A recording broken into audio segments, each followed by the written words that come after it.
When it comes to dieting, there are so many rules, so many do's and don'ts, it's impossible to know what we're supposed to believe. Yeah, don't eat, yes, you're supposed to eat. Don't eat, yes, you are Starve yourself, don't starve yourself, right, whatever you do. That's right. Well, we can tell you that some rules were definitely made to be broken. Holly Mosier is here. She's the author of Stress Less, Weigh Less, and she's here to share some diet rules that are okay to ignore. Good to have you here, Holly. Thanks for having me. Yes. So yeah, we're trying to dispel some of the myths here. One of them you always hear is no fat, right? Fat-free diet is the way to go. But is that right? Is that what we should be doing? No. And I made that mistake for years where I tried to cut out all the fat because in the old days we thought that was the way to lose weight. But it turns out fats are needed to help you assimilate your vitamins and to keep you satiated.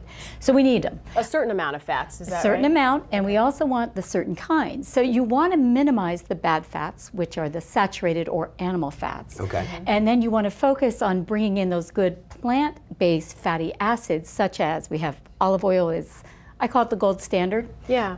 Avocado has the same type of fatty acids. So does peanut butter, believe it or not. Okay. So any of these fats are what you want to use. So that's preferable like to slathering your butter all over a piece of bread, some olive oil, some... Correct, because again, butter is a dairy fat, which is animal-based. Right, saturated fat. Yeah. Okay, so what about this rule that you're not supposed to eat after 6 o'clock? I mean, is that true or not? No, and this is my favorite rule to break. I did it for years, and I naturally have more appetite later in the day. Yeah. So it was torture for me to try not to eat after 6 o'clock. Finally, I just threw all that away, ate to my natural appetite patterns. And for me, it's a big dinner at about 8 o'clock. Really? Yeah. Well, that's kind of the European way, right? Like that late at night sort of dinner. And then the siesta in the middle of the day. I like that schedule. Nap in the middle of the day, late dinner. Works for me. Yeah. What about eating 5 to 6 meals a day? They tell you like to eat a lot small during the meals, day. right? But it's kind of attendant to that don't eat after 6 p.m. What the studies are now finding is that the more opportunities you have to eat, the more likely you are to eat too much. You're going to go over your daily calorie allotment.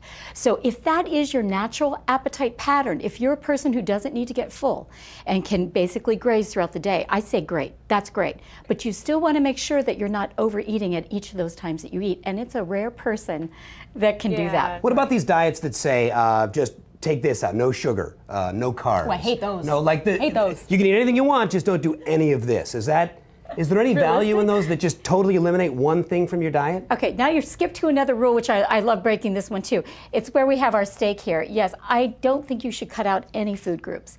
The reason is it sets you up for deprivation. I know that to be true for myself, but now studies are now showing that. So you do, again, you want to minimize the things that you love to eat that really aren't very good for you. I like a good steak. That's a little rare for me. I would probably put a little more time on the grill, but that's just me. Do you have any tricks, though, for people that are having a tough time getting rid of the sugar, but they still want to try to have a successful diet? Yeah, I do. I would work them in. I like you, Holly. Still eat I'm getting permission to eat all the stuff I like. I like it. These are the foods I eat. I have a heinous sweet tooth. I mean, that has been the bane of my existence. Yeah. And they do find this isn't lack of willpower per se. People are born with either wanting salty, crunchy, or more sweet. Yeah. So how do you work sweet treats into your daily eating? Here's how I do it. In moderation, is that essentially the rule, right? Just. It can be. Moderation is one way, and this is not moderation. This is my pig out, where occasionally I put this in all my recommendations. I think that you should have one pig out meal a week. And if it's that steak that you want to have, great, go for it. If it's the cupcakes you want to have, go for it. But make sure that you're only doing it for that meal. For that once a week. Well, for other ways that you can get all the foods you love into your diet and still lose some weight,